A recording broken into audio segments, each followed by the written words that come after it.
India is a country that's had many attacks, but this attack changed things, and we have seen ever since an attempt to replicate it.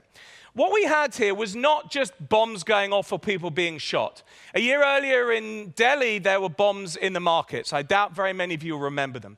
What happened in Mumbai was that the actors involved had realized that if you take a tourist site, wait for the journalist to turn up, and then turn it into a 3-day soap opera, you create an unforgettable psychological dynamic in which every single one of us lives the event, watches the event, and then it is able to have an impact on us that is very, very different from a single event, which if you happen to be watching the news that evening, you would have heard about. But for most people, it passes them by.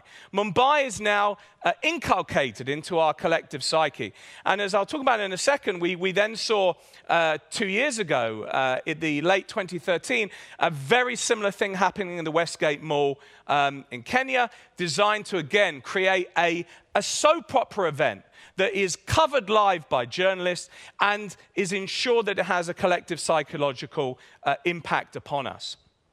But what also is going on is that these actors themselves are realizing how the media is their own mechanism. It is a very difficult thing for journalists to be accused of or confronted with.